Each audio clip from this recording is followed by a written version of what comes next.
ഇത് മഞ്ഞപ്പുറ മാസ് മോട്ടോഴ്സിനായിരുന്നു. നമ്മുടെ hero CD deluxe വണ്ടി നമ്മളത് വർക്കിന് കയറ്റിയിട്ടുണ്ട്. ജന സർവീസായിട്ടാണ് ചെയ്യുന്നത്. ഫുള്ളായിട്ട് നമ്മൾ എല്ലാ ഭാഗങ്ങളും ചെക്ക് ചെയ്തുകൊണ്ട് അതിനുമായിട്ട് നമ്മളതിൻ്റെ ബാക്കിൽ ബ്രേക്കൊക്കെ ഒന്ന് ചെക്ക് ചെയ്യാൻ വേണ്ടി അയച്ചിട്ടുണ്ട്. നമുക്ക് ബാക്കിൽ ബ്രേക്ക് ഷൂ മാറ്റണം. അത്യാവശ്യം മാക്സിമം ഉപയോഗം കഴിഞ്ഞിരിക്കണം ബ്രേക്ക് ഷൂ.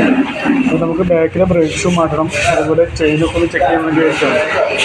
ചെയിന് ഫുള്ള് കംപ്ലൈൻ്റ് ആണ് കേട്ടോ. ചെയിൻ അത്യാവശ്യം നല്ല രീതിയിൽ മോശമാണത്. ചെയിൻ സ്പോക്കറ്റ് നമുക്കത് മാറ്റണം.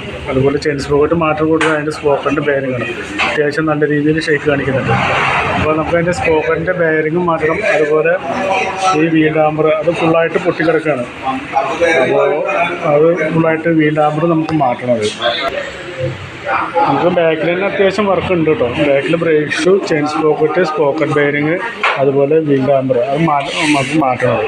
അതിൻ്റെ എയർ ഫിൽറ്ററൊക്കെ ഒന്ന് ചെക്ക് ചെയ്യാൻ വേണ്ടി അയച്ചാണ്. എയർ ഫിൽറ്റർ നിലവിൽ കുഴപ്പമൊന്നുമില്ല. എയർ ഫിൽറ്റർ നമുക്കത് ക്ലീൻ ചെയ്താൽ നിലവിൽ വേറെ കംപ്ലൈൻ്റ് ഒന്നുമില്ല. അതുപോലെ പ്ലഗ് നമ്മൾ ചെക്ക് ചെയ്യാൻ വേണ്ടി അയച്ചാണ്. പ്ലഗും നിലവിൽ വേറെ കുഴപ്പമൊന്നുമില്ല. പ്ലഗ് നമുക്ക് ക്ലീൻ ചെയ്തിട്ടാൽ മതി. പിന്നെ ഒരു പ്രശ്നം പറഞ്ഞു കഴിഞ്ഞാൽ നമുക്ക് ഈ ടാങ്കൊക്കെ ഇവിടെ ബെൻഡായിട്ടുണ്ട്. അതുപോലെ ഈ ഒരു ലെഫ്റ്റ് സൈഡത്തെ സൈഡ് കവർ ഉണ്ടായിരുന്നില്ല വണ്ടി വരുമ്പോൾ. അപ്പോൾ അതൊന്ന് ഓർമ്മിപ്പിച്ചതേ ഉള്ളൂ. അതുപോലെ ഹെഡ്ലൈറ്റിന് ഒരു കംപ്ലൈൻറ്റ് പറയാനുണ്ട്. നിലവിലിപ്പോൾ വേറെ കുഴപ്പമൊന്നും കാണിക്കുന്നില്ല ഹെഡ്ലൈറ്റ് സ്വിച്ച്. അത് നമുക്കൊന്ന് അയച്ചിട്ടൊന്ന് ലൂബ് ചെയ്തിട്ടേ ക്ലിയർ ചെയ്യുക. പിന്നീട് റിപ്പീറ്റ് കംപ്ലൈൻറ്റ് കാണിക്കുകയാണെങ്കിൽ നമുക്ക് ആ സ്വിച്ച് ഒന്ന് മാറ്റി കളഞ്ഞാൽ മതി. അതുപോലെ ഫ്രണ്ടിലോട്ട് വന്നു കഴിഞ്ഞാൽ ഫ്രണ്ട് സ്പീഡോമീറ്റർ വർക്കിംഗ് അല്ലാതെ പറയാമോ. അത് നമുക്ക് വീലിൻ്റെ ഉള്ളിൽ ഒരു ക്രൗണും പിന്നെയും ഉണ്ട്. അത് കംപ്ലൈൻ്റ് ആണ്. അപ്പോൾ അതൊന്നും മാറ്റേണ്ടി വരും.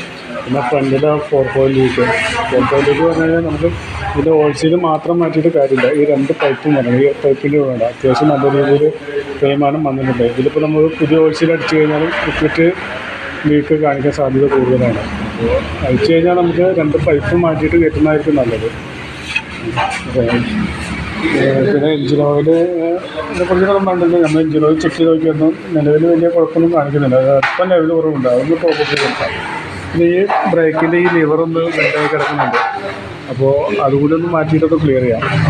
പിന്നെ നമ്മളതിൻ്റെ ബാറ്ററിയൊക്കെ ഒന്ന് ചെക്ക് ചെയ്യാൻ വേണ്ടി വെച്ചാൽ ബാറ്ററി ഇരിക്കുന്നത് 2023 മോഡൽ ബാറ്ററിയാണ് ഇരിക്കുന്നത്. ആമറോണിൻ്റെ നിലവിൽ സെൽഫൊക്കെ വർക്കിംഗ് ആണ്. എന്നാലും നമ്മളതിൻ്റെ വോൾട്ടും കാര്യങ്ങളൊക്കെ ചെക്ക് ചെയ്തിട്ടുണ്ട്. 13 വോൾട്ട് മാക്സിമം വോൾട്ട് കാണിക്കുന്നുണ്ട്. ടെസ്റ്റിലേക്ക് കൊടുക്കുന്നുണ്ട്. അതുപോലെ കംപ്ലൈൻറ്റ് ഉണ്ടോയെന്ന് ചെക്ക് ചെയ്ത് നോക്കുന്നുണ്ട്. ബാറ്ററി ഓക്കെയാണ്. പച്ച ലൈറ്റാണ് കത്തിയിരിക്കുന്നത്. നിലവിൽ ബാറ്ററി വേറെ കംപ്ലൈൻറ്റ് ഒന്നുമില്ല. ബാറ്ററി ഓക്കെ ആയിട്ടാണ് കാണിക്കണം.